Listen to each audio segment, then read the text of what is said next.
हम देखेंगे स्टूडेंट प्रश्नावली 13.3 का प्रश्न संख्या 17 से लेकर 20 तक के हल। तो वीडियो को शुरू से अंत तक देखिएगा, आपके हर एक डाउट्स क्लियर हो जाएंगे। और ये क्वेश्चन काफ़ी इंपॉर्टेंट है, बोर्ड एग्जाम की दृष्टि से बहुत इंपॉर्टेंट क्वेश्चन है। तो ध्यानपूर्वक आप लोग को इस क्वेश्चन को समझना है। तो स्वागत है स्टूडेंट आप सभी का हमारे YouTube channel knowledge point PCM में। चलिए इस प्रश्न को हल करते हैं हम सभी लोग ध्यानपूर्वक, एक एक करके बात को समझते हुए। सबसे पहले क्वेश्चन को पढ़ लेते हैं।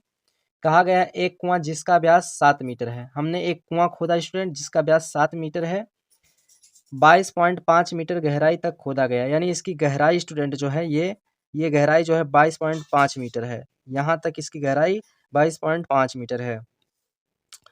कुएं से निकाली गई मिट्टी चारों ओर बांध बनाया गया। यानी कि स्टूडेंट इसकी जो मिट्टी निकाली गई इसके चारों तरफ इसका ऐसे बांध बनाया गया। हमने यहाँ पर बांध ऐसे बना लिया, देख सकते हैं आप सभी लोग। इस तरह से इसको ऐसे बांध बना लिया गया चारों तरफ से। यदि बांध की ऊंचाई 1.5 मीटर हो, यानी कि ये जो बांध बनाया गया कुआं की चारों तरफ से, इसकी ऊंचाई स्टूडेंट 1.5 मीटर है। 1.5 मीटर है तो बांध की चौड़ाई ज्ञात कीजिए। तो यानी ये बांध स्टूडेंट कुआं से लेकर के यहाँ तक कितना चौड़ा है, हमें इसी का मान बताना है। तो चलिए इस प्रश्न को हम लोग ध्यानपूर्वक हल करते हैं, बात को ध्यानपूर्वक समझते जाइएगा। सबसे पहले स्टूडेंट हम इस कुएं की त्रिज्या निकाल लेते हैं। इस कुएं का व्यास दिया है 7 मीटर, तो कुएं की त्रिज्या यानी यहाँ पर कुएं की त्रिज्या हम मान लेते हैं, कुएं की त्रिज्या इसको R1 मान लेता हूँ स्टूडेंट। तो R1 बराबर 7/2, यानी कि स्टूडेंट इसमें भाग कर देंगे तो ये हमारा इतना मीटर निकल कर के आ जाएगा त्रिज्या। इतनी बात आप लोग समझ गए होंगे। अब उसके बाद स्टूडेंट अगर हम यहाँ पर देखें कि हमारा जो है कुएं की त्रिज्या सहित बांध की जो चौड़ाई है उसको मान लेता हूँ R2, उसको मान लेता हूँ R2। तो यहाँ से हमने इतना मान करके लिख लिया कि कुएं की त्रिज्या सहित बांध की चौड़ाई, यानी ये त्रिज्या है और ये स्टूडेंट बांध की चौड़ाई है। देखिए ये बांध की चौड़ाई है, तो हमने इसको मान लिया, यहाँ से यहाँ तक पूरा हमने R2 मान लिया। यहाँ पर हमने पूरा R2 मान के ले रखा है। अब इसी के आधार पे हम लोग इस प्रश्न को हल करते हैं। तो ध्यानपूर्वक आप लोग समझते जाइएगा। मैं R2 यहाँ पर दर्शा भी देता हूँ आपको समझने के लिए, ताकि समझने में आसानी हो। देखिए मैंने बांध की चौड़ाई सहित कुएं की त्रिज्या को R2 मान लिया है, यहाँ पर लिख लिया है R2। और कुएं की त्रिज्या को R1 माना है, यहाँ से यहाँ तक R2, यहाँ तक R1 माना है हमने।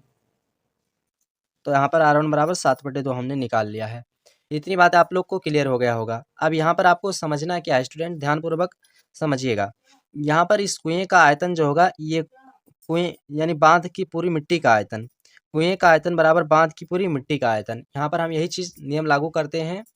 तो यहाँ पर मैंने वही चीज़ नियम लागू कर दिया है। कुएं का आयतन यानी कुएं से जो मिट्टी निकाली जाती है इस पूरे कुएं का आयतन बराबर और बांध की पूरी मिट्टी का आयतन, यानी इस स्टूडेंट पूरी मिट्टी कुएं से जो निकाला जाता है इस पूरी मिट्टी का जो है बांध बना दिया जाता है। तो बांध की पूरी मिट्टी का आयतन हमने नियम पूर्वक प्रश्नानुसार इस बात को लिखा है स्टूडेंट। यहाँ पर आप लिख सकते हैं प्रश्नानुसार, अकॉर्डिंग टू क्वेश्चन इसको लिखा गया है। यहाँ पर अपने मन से इसको कुछ भी नहीं लिखा गया है। अब आप यहाँ पर आयतन का फार्मूला लगाइए। तो स्टूडेंट कुएं का आयतन क्या होता है, πr² h होता है, आपको पता है। तो πr² h लगा दीजिए, πr²। एक मिनट, यहाँ पर इसकी त्रिज्या कुएं की त्रिज्या R1 मानी गई है। तो πr1² इंटू h बराबर बांध की पूरी मिट्टी का आयतन। तो बांध की पूरी मिट्टी का आयतन यहाँ पर आपको दो तरीके से लिखना होगा। देखिए यहाँ पर स्टूडेंट बड़े वाली त्रिज्या में से छोटे वाले की त्रिज्या को घटा देना होगा। इस तरीके से आपको लिखकर यहाँ पर लिखना होगा। तो यहाँ पर अब हम लिखते हैं, क्योंकि यहाँ पर जो बांध बनाया गया है ये भी बेलनाकार ही एक तरह से बनाया गया है, बेलनाकार से ही बनाया गया है। तो यहाँ पर वही चीज़ आपको यहाँ पर लिखना होगा। किस तरीके से लिखेंगे आप, यहाँ पर पाई R2² माइनस R1 का स्क्वायर। इतनी बातें आप लोग समझ गए होंगे। और इंटू h है तो h बांध की जो ऊंचाई होगी, h है तो उसको h लिख लीजिएगा। अब यहाँ पर ला करके मान रखेंगे दोनों तरफ से। सबसे पहले पाई से पाई दोनों तरफ कैंसिल कर दीजिएगा। अब यहाँ पर R1 का मान स्टूडेंट, R1 का मान 7/2 है, तो यहाँ पर 7/2 रख लीजिएगा, 7/2। और इसका स्क्वायर है गुणे h। यहाँ पर कुएं की गहराई जो है स्टूडेंट, h का मान कितना है, 22.5 है। यहाँ पर 22.5 बराबर में R2 का मान आपको पता नहीं है तो इसको आप रहने दीजिए, माइनस R1 का मान 7/2 है, 7/2 कर लीजिएगा, 7/2। और इसका स्क्वायर है तो स्क्वायर कर लीजिएगा। उसके बाद गुणे में स्टूडेंट h का मान कितना है, यहाँ पर जो है बांध की जो ऊंचाई है वो एच का मान कितना है 1.5 है। 1.5 यहाँ पर रख लेते हैं। अब इसको सही तरीके से कैलकुलेट करना है हम सभी को। तो सबसे पहले हम क्या करते हैं स्टूडेंट, ध्यानपूर्वक समझना है आप सभी लोग को। 1.5 इधर गुणे में इधर जाएगा तो बटे में हो जाएगा, और ये हो जाएगा 7 सती 49, 49/4 और गुणे में 22.5 बटे में 1.5। इतनी बातें आप लोग समझ गए होंगे। और इधर आपका हो जाएगा R2² माइनस में स्टूडेंट ये हो जाएगा 7 सती 49 और बटे में 4 हो जाएगा। यहाँ तक आप लोग समझ गए होंगे। अब उसके बाद यहाँ पर स्टूडेंट इसको हम भाग करते हैं तो ये हमारा 15 आ जाएगा। यहाँ पर कटने के बाद ये कुल मिलाकर 15 आ जाएगा। तो यहाँ पर आपका बचेगा 49/4, 49/4 और उसके बाद गुणे में 15 और इधर बराबर स्टूडेंट आपका आ जाएगा R2² बराबर R2² माइनस 49/4। इतना आपका इधर बचेगा। इतनी बातें आप लोग समझ गए होंगे। अब उसके बाद आपको करना क्या है, इस वैल्यू को इधर भेज देना है। तो ये आपका 49/4 गुणे 15 है, 15 कर दीजिएगा। ये इधर आएगा तो प्लस में हो जाएगा, प्लस में 49/4 बराबर में इधर आपका हो जाएगा R2²। इतनी बातें आप लोग को क्लियर हो गई होगी। अब स्टूडेंट यहाँ पर आपको देखना है कि 49/4 इधर भी है, 49/4 इधर भी है। तो 49/4 जो है आप कॉमन कर लीजिए, तो आपका बचेगा 15, 15 प्लस और यहाँ पर आपका 1 बचेगा, बराबर में स्टूडेंट इधर आपका R2² बचेगा। अब उसके बाद आपको करना क्या है, 49/4 ये आपका 16 हो जाएगा, बराबर में R2²। इतनी बातें आप सभी को क्लियर हो गई होगी। 4 चौके 16 ये कट जाएगा, यहाँ पर 4 आ जाएगा और इसका इसमें गुणा करते हैं तो 9 चौक 36, 36 के 6 हाथ है 3 आ जाएगा।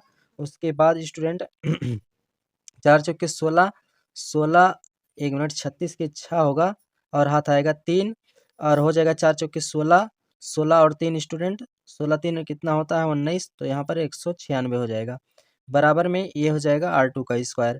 अब इधर से स्क्वायर हटाते हैं तो इधर आपका रूट लग जाएगा, तो R2 बराबर अंडर रूट में 196 हो जाएगा। अब 196 का वर्गमूल करते हैं तो साथियों ये इसका वर्गमूल निकल कर के आ जाएगा R2 बराबर 14 मीटर। ये स्टूडेंट जो है बांध सहित कुएं की पूरी त्रिज्या हो जाएगी, कुएं की त्रिज्या सहित बांध की चौड़ाई ये निकल कर आती है। ये हमारा स्टूडेंट ये यहाँ से लेकर के यहाँ तक वैल्यू ये निकल कर के आता है। अब हमें केवल इस बांध की चौड़ाई यानी इतना मान बताना है। तो अब हम यहाँ पर क्या करते हैं, बांध की चौड़ाई यहाँ पर निकालते हैं। ध्यानपूर्वक समझिएगा आप सभी लोग। बांध की चौड़ाई बराबर, देखिए आप सभी लोग, बांध की चौड़ाई पूरा देखिए यहाँ से लेकर यहाँ तक R2 माना गया था, यहाँ से यहाँ तक पूरा R2 माना गया था और R2 का मान कितना आया है, R2 का मान 14 आया है। तो यहाँ पर 14 माइनस में यहाँ पर कुएं की त्रिज्या R1 माना गया था और कुएं की त्रिज्या R1 का मान कितना है 7/2 था। तो 7/2 यहाँ पर 2 इसमें से हम माइनस कर देते हैं। देखिए आप लोग ध्यान से समझिएगा, अगर हम इस वैल्यू को इस पूरे वैल्यू में से इस वैल्यू को माइनस कर देंगे तो हमारा केवल यही इतना बचेगा, बांध की चौड़ाई। तो यहाँ से हमारा निकल के आ जाएगा स्टूडेंट, इसको एलसीएम लेकर के हल करेंगे तो यहाँ पर एलसीएम 2 हो जाएगा, इसके नीचे बटाई करके एलसीएम 2 लेंगे तो यहाँ 14 दूना 28 माइनस में 7 हो जाएगा। उसके बाद इसको घटा कर के हल करेंगे साथियों। तो अब इसको हम क्या करते हैं, इसमें से माइनस करेंगे तो आपका 21/2 आ जाएगा और 21/2 का मतलब कि स्टूडेंट आपका भाग देंगे तो 10.5 मीटर निकल के आएगा। 10.5 मीटर निकल के आएगा, तो यही आपका राइटली आंसर हो जाता है। आशा करते हैं आप सभी लोग इस क्वेश्चन का हल समझ गए होंगे। तो मैंने कोशिश किया स्टूडेंट कि इस प्रश्न को बहुत ही आसान तरीके से हल किया है, और अगर आप इसका स्क्रीनशॉट लेना चाहते हैं तो आप सभी लोग इस प्रश्न का हल का स्क्रीनशॉट कर सकते हैं। ध्यानपूर्वक स्टूडेंट इस प्रश्न को समझ के हल कीजिएगा आप सभी लोग भी। यहाँ पर स्टूडेंट ये माइनस है, बराबर मत समझिएगा। और ये आपका बांध लिखा गया है। चलिए स्टूडेंट चलते हैं अगले प्रश्न की ओर। अब हम स्टूडेंट अगला प्रश्न 18 नंबर पे आते हैं, देखते हैं इस प्रश्न में क्या पूछा गया है। तो इस प्रश्न में स्टूडेंट कहा गया है, व्यास 12 सेंटीमीटर और ऊंचाई 15 सेंटीमीटर वाले एक लंबवृत्तीय बेलन के आकार का एक बर्तन आइसक्रीम से भरा हुआ है। इस आइसक्रीम को ऊंचाई 12 सेंटीमीटर और व्यास 6 सेंटीमीटर वाले शंकु में भरा जाना है, जिसका ऊपरी सिरा अर्धगोलाकार होगा। उन शंकुओं की संख्या ज्ञात कीजिए जो इस आइसक्रीम से भर जा सकते हैं। सब सिंपली पहले आप इस क्वेश्चन का मतलब समझिए स्टूडेंट। कह रहा है कि एक बेलन है जिसका व्यास जो है 12 सेंटीमीटर और ऊंचाई 15 सेंटीमीटर है, उसमें पूर्ण रूप से आइसक्रीम भरा हुआ है और उस आइसक्रीम को स्टूडेंट जो है 12 सेंटीमीटर ऊंचाई और 6 सेंटीमीटर व्यास वाले एक शंकु में भरा जाना है। तो कह रहा है कि जब आइसक्रीम को शंकु में भरा जाता है तो आइसक्रीम स्टूडेंट ऊपर से जो है अर्धगोलाकार करके भरा जाता है, यानी आइसक्रीम को ऊपर शंकु के ऊपर तक के ऐसे गोल बना करके भर दिया जाता है। तो कितने शंकुओं में वो आइसक्रीम भर जा सकता है, यही हमें इस प्रश्न में ज्ञात करना है। तो सबसे पहले हम एक फिगर बना लेते हैं और मान उसमें डिनोट कर लेते हैं। तो हमने प्रश्न के अनुसार यहाँ पर एक फिगर बना लिया है स्टूडेंट। अब यहाँ पर इस फिगर का देखिए, बेलन का व्यास 12 सेंटीमीटर कहा था, मैंने 12 सेंटीमीटर बना लिया और ऊंचाई 15 सेंटीमीटर कहा था, हमने 15 सेंटीमीटर लिख लिया। अब उसके बाद कहा है स्टूडेंट जिस शंकु में इसको भरना है उसका व्यास 6 सेंटीमीटर है, तो शंकु का व्यास 6 सेंटीमीटर कर लिया है। और उसके बाद स्टूडेंट्स इस शंकु की ऊंचाई जो है 12 सेंटीमीटर कहा था। देखिए इस आइसक्रीम को ऊंचाई 12 सेंटीमीटर वाले शंकु और 6 सेंटीमीटर वाले शंकुओं में भरा जाना है, तो इसकी ऊंचाई 12 सेंटीमीटर था, मैंने 12 लिख लिया। अब हमें क्या करना है, इस आइसक्रीम को, इस बेलन वाले आइसक्रीम को कितने शंकुओं में भरा जाना है, हमें इसकी संख्या बताना है। तो इसका संख्या बताना, तो सबसे पहले आपको करना है क्या, पूरी बात को समझ लीजिए। देखिए शंकुओं की संख्या बराबर इस आइसक्रीम से भरे बेलन का आयतन, इस यानी जितना इस बेलन में आइसक्रीम भरा इस पूरे का आयतन बटे आइसक्रीम से भरे एक शंकु का आयतन, यानी एक शंकु में कितना आइसक्रीम भरा जा सकता है उसका आयतन, उससे अगर आप भाग कर देते हैं तो आपका इसका मान निकल जाएगा। तो चलिए अब हम लोग इस मान को निकालते हैं, ध्यानपूर्वक समझिएगा। सबसे पहले बेलन की त्रिज्या निकाल लेते हैं, तो इसकी त्रिज्या आर बराबर 12 बटे व्यास 12 दिया है। त्रिज्या कितना होगा, तो 2 से भाग करेंगे तो स्टूडेंट 6 सेंटीमीटर निकल के आएगा। और उसके बाद इसकी ऊंचाई, बेलन की ऊंचाई कितना है, 15 सेंटीमीटर, तो यहाँ पर 15 सेंटीमीटर लिख लीजिएगा। अब आते हैं शंकु वाले पर, तो शंकु वाले की त्रिज्या कितना है, 6 है, व्यास 6 है, त्रिज्या बनाएंगे तो 6 में 2 से भाग करेंगे तो 3 सेंटीमीटर निकल कर आएगा। और इस स्टूडेंट जो है शंकु की ऊंचाई आपको क्या करना है, ज्ञात करना है, तो शंकु की ऊंचाई निकाल लीजिए आप सभी लोग। तो शंकु वाले ऊंचाई को भी लिख लीजिए, h बराबर कितना है, 12 सेंटीमीटर है, 12 सेंटीमीटर हमने लिख लिया। अब इसमें हम लोग फार्मूले में ला करके मान रखते हैं। तो आइसक्रीम से भरे बेलन का आयतन, तो बेलन का आयतन क्या होता है, पाई आर स्क्वायर एच होता है। उसके बाद आइसक्रीम से भरे शंकु का आयतन, तो इस शंकु में स्टूडेंट दो तरह का आकृति बनता है, एक अर्धगोला बनता है और एक शंकु बनता है। तो अर्धगोले का आयतन प्लस शंकु का आयतन, तो 2/3 पाई आर क्यूब, इस शंकु जो है आइसक्रीम का अर्धगोला जो बनता है इसका आयतन और इस शंकु का आयतन, तो शंकु का आयतन क्या होता है, 1/3 पाई आर स्क्वायर एच इसका होता है। अब इसमें हम यही मान को रखकर कैलकुलेट करेंगे, हमारा आंसर करेक्टली आ जाएगा। सबसे पहले क्या करते हैं साथियों, यहाँ पर इसमें से देखिए पाई इधर भी है, 1/3 इधर भी, इसको कॉमन कर लेते हैं, ठीक। और ऊपर ऊपर मान रखते हैं, तो पाई का मान नहीं रखेंगे, गुणे आर का मान, यानी आइसक्रीम से भरे बेलन का आयतन, बेलन की त्रिज्या 6 सेंटीमीटर, हम यहाँ से मान रखते हैं स्टूडेंट। तो मान देखिएगा आप सभी लोग ध्यानपूर्वक समझिएगा। इधर मैंने कैलकुलेट कर लिया है ताकि स्टूडेंट कल कूड़ा भाग करने में कोई दिक्कत ना हो। अब देखिए आप सभी लोग, पाई आर स्क्वायर एच हमारा बेलन का आयतन है, तो इसमें अब हम लोग मान को ला करके रखते हैं। तो देखिएगा आप सभी लोग, पाई का मान नहीं रखेंगे, ऐसे रहने देते हैं। उसके बाद आर का मान, यानी बेलन का त्रिज्या जो है 6 सेंटीमीटर है, तो आर स्क्वायर है, तो 6 गुणे ऊंचाई स्टूडेंट बेलन का कितना एच, यानी 15 सेंटीमीटर है, 15 रख दिया। उसके बाद बेलन का आयतन 2/3 गुणे पाई आर क्यूब होता है, तो यानी कि स्टूडेंट इसकी त्रिज्या जो है आर 3 सेंटीमीटर है, तो यहाँ पर रख देते हैं 3, यहाँ पर रखते हैं 3, 3 × 3 क्यूब है, तो 3 बार लिखेंगे। उसके बाद plus 1/3 pi R square H होता है बेलन का आयतन, तो पाई गुणे और स्टूडेंट आर का मान 3, यानी जो इसकी त्रिज्या होगी अर्धगोले की वही इस बेलन की त्रिज्या होगी, तो यहाँ पर 3 है, तो यहाँ पर 3 रख देता हूँ। 3 × 3 गुणे उसके बाद इस बेलन की शंकु की ऊंचाई स्टूडेंट, यहाँ तक जो इसकी ऊंचाई है एच, ये 12 सेंटीमीटर है, यहाँ पर इसको मैंने रख दिया 12। अब उसको सिंपली हम कैलकुलेट करते हैं, तो 6 36 गुणे 15 करेंगे तो 540 पाई हो जाएगा। उसके बाद इसको यहाँ पर 3 से 3 गुणे में बटे में कैंसिल हो जाएगा, 3 त्रिक 9, 9 दूना 18 पाई हो जाएगा, प्लस यहाँ से 1 3 कैंसिल हो जाएगा, तो ये आ जाएगा आपका देखिए 12 3 36 और पाई है तो पाई 36 पाई। उसके बाद 540 पाई बटे में 18 पाई प्लस 36 पाई को जोड़ेंगे तो 54 पाई हो जाएगा, पाई से पाई कैंसिल हो जाएगा और उसके बाद 54 में 540 से भाग कर देंगे तो आपका 10 आंसर आ जाएगा। तो यही इस प्रश्न का आंसर हो जाता है। अब अगर आप लोग इसका स्क्रीनशॉट लेना चाहते हैं तो स्क्रीनशॉट कर सकते हैं आप सभी लोग। ये रहा प्रश्न संख्या 18 का आंसर विद्यार्थियों।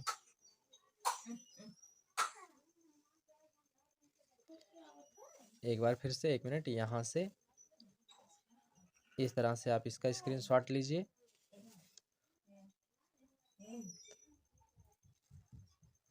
उसके बाद ये रहा स्क्रीनशॉट, उसके बाद ये रहा आपका पूरा कैलकुलेशन। उसके बाद स्टूडेंट ये आता है प्रश्न संख्या 19। इसको ध्यानपूर्वक समझिएगा, मैंने इसको पहले से कैलकुलेट कर लिया है ताकि आपको समझाने में कोई दिक्कत ना हो। कहीं कहीं क्या होता है कैलकुलेशन में गड़बड़ी हो जाती है, इसलिए स्टूडेंट मैंने इसको पहले से कैलकुलेट कर लिया है। देखिए इसमें कहा गया है बीम ऑफ 5.5 सेमी गुणे 10 सेमी और 3.5 सेमी वाला एक घनाभ बनाने के लिए 1.75 सेमी व्यास और 2 मिलीमीटर मोटाई वाले कितने चांदी के सिक्के को पिघलाना पड़ेगा।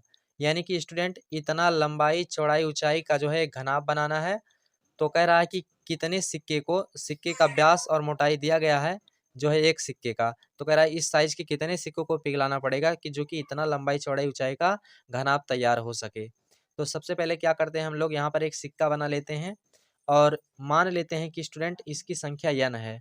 मान लिया जाए कि n सिक्के को पिघलाया जाएगा तो हमें इतना लंबाई चौड़ाई ऊंचाई का घनाभ तैयार हो जाएगा।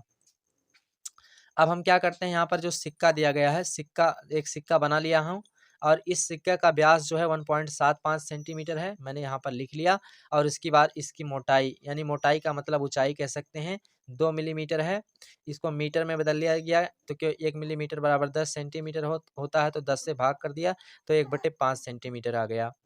उसके बाद यहाँ पर ये व्यास था तो मैंने इसकी त्रिज्या को बना लिया है 1/7.5। व्यास में 2 से भाग करेंगे तो ये त्रिज्या हो जाएगा। 2 से भाग करेंगे फिर ऊपर से दशमलव हटाएंगे, नीचे 2 जीरो बढ़ जाएगा और यहाँ पर 25 से काटेंगे तो 25 25 सत्ते 175, 25 अट्ठे 200, यानी कि 7/8 सेंटीमीटर आ जाएगा। फिर उसके बाद घनाभ का लंबाई चौड़ाई ऊंचाई दिया गया है, तो घनाभ की लंबाई 5.5 सेमी और चौड़ाई 10 सेंटीमीटर और ऊंचाई 3.5 सेंटीमीटर दिया गया है साथियों। अब प्रश्नानुसार क्या करते हैं, मान लेते हैं कि इस सिक्के का आयतन बराबर घनाभ का आयतन, यहाँ से हमारा n की वैल्यू निकल जाएगा। तो आप लोग ध्यानपूर्वक समझ, यहाँ पर मैंने स्टूडेंट जो है फार्मूला लिख दिया कि n गुणे सिक्के का आयतन, मान लिया जाए सिक्कों की संख्या n है तो n गुणे सिक्के का आयतन बराबर घनाभ का आयतन, दोनों का आयतन बराबर होगा प्रश्न के अकॉर्डिंग। अब हम सिक्के का आयतन, तो सिक्का हमारा मोटाई के जैसा है तो इसमें मोटाई है यानी इसका एक प्रकार से ऊंचाई है, तो ये सिक्का बेलन के जैसा होगा, तो सिक्के का आयतन बराबर घनाभ का आयतन। तो घनाभ का आयतन LVH होता है, सिक्के का आयतन πr² होगा क्योंकि बेलन के आकार का है। अब इसमें मान रखते हैं तो मान n गुणे, उसके बाद स्टूडेंट पाई का मान 22/7 और r का मान 7/8 है सिक्के की त्रिज्या। देखिए यहाँ पर 7/8, तो यहाँ पर 7/8 7/8 गुणे इसकी ऊंचाई जो है, सिक्के की मोटाई 1/5 है, 1/5 रख दिया। उसके बाद एक 7 से एक 7 कैंसिल हो जाएगा और यहाँ से एक 8 से 4 को कैंसिल करेंगे तो 4 दूना 8, 11 दूना 22, ये कट जाएगा। उसके बाद यहाँ पर 11 बचा, यहाँ पर 7, 11 से 77 और बटे 8 पंचे 40, 40 चौके 160 यहाँ पर आ जाएगा। इतनी बात आप लोग समझ गए होंगे। उसके बाद इस पूरे वैल्यू का गुणा कर लेंगे तो इतना आपका 192.5 घन सेमी आ जाएगा। अब उसके बाद क्या करेंगे, यहाँ पर इस 77/160 को इधर भेज दीजिएगा, तो इधर जब ये आएगा तो ये वैल्यू आपका स्टूडेंट गुणे में है तो इधर आएगा, ये बटे में हो जाएगा। अब उसके बाद यहाँ पर बटे में कर देंगे तो 77 से इसका गुणा करेंगे तो ये 30,800 आ जाएगा और इसमें 77 से भाग कर देंगे तो आपका n बराबर 400 आ जाएगा। यानी कि 400 सिक्के को पिघलाना पड़ेगा तो आपका इतनी लंबाई चौड़ाई ऊंचाई का स्टूडेंट जा करके जो है एक घनाभ तैयार हो जाएगा। आशा करते हैं आप सभी लोग इस प्रश्न का हल समझ गए होंगे। तो अगर आप लोग इसका स्क्रीनशॉट लेना चाहते हो तो स्क्रीनशॉट ले सकते हो स्टूडेंट।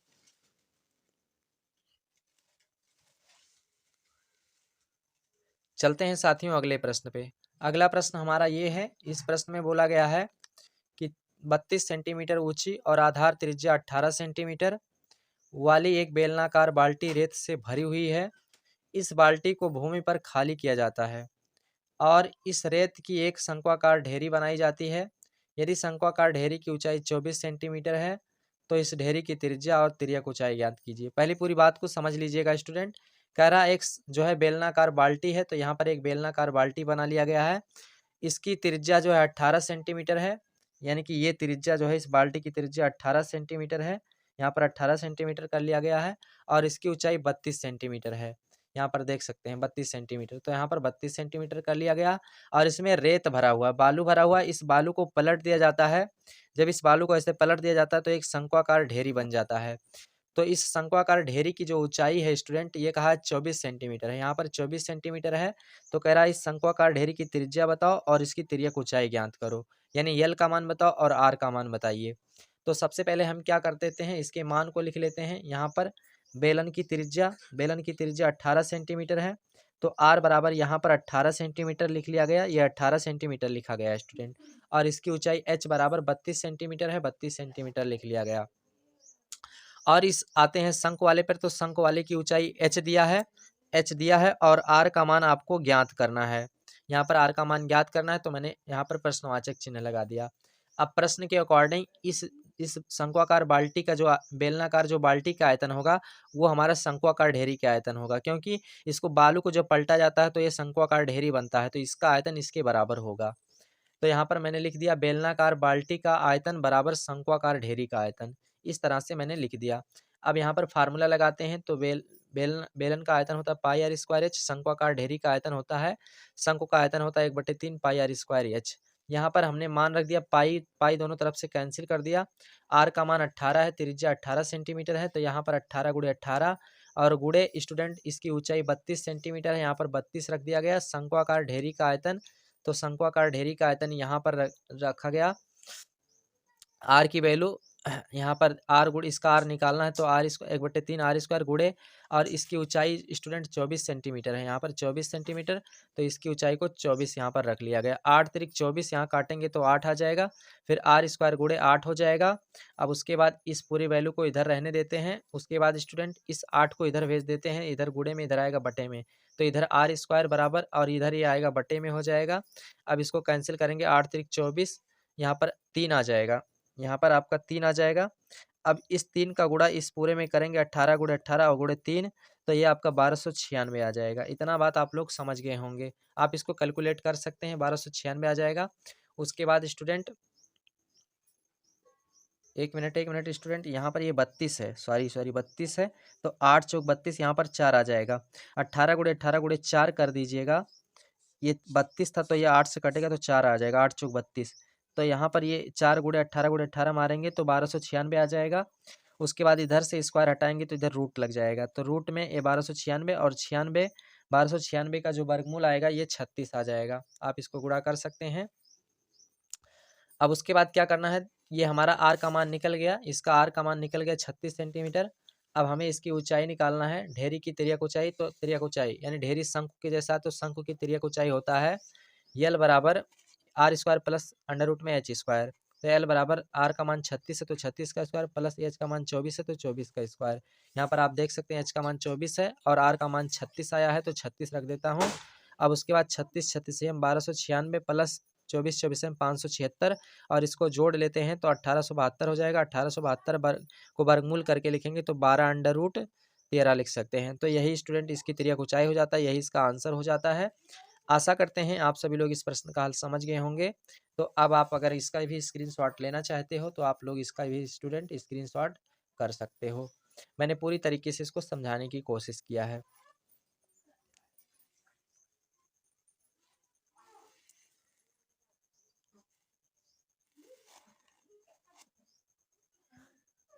चलते हैं स्टूडेंट, फिर मिलते हैं नेक्स्ट प्रश्नावली में नेक्स्ट क्वेश्चन के साथ।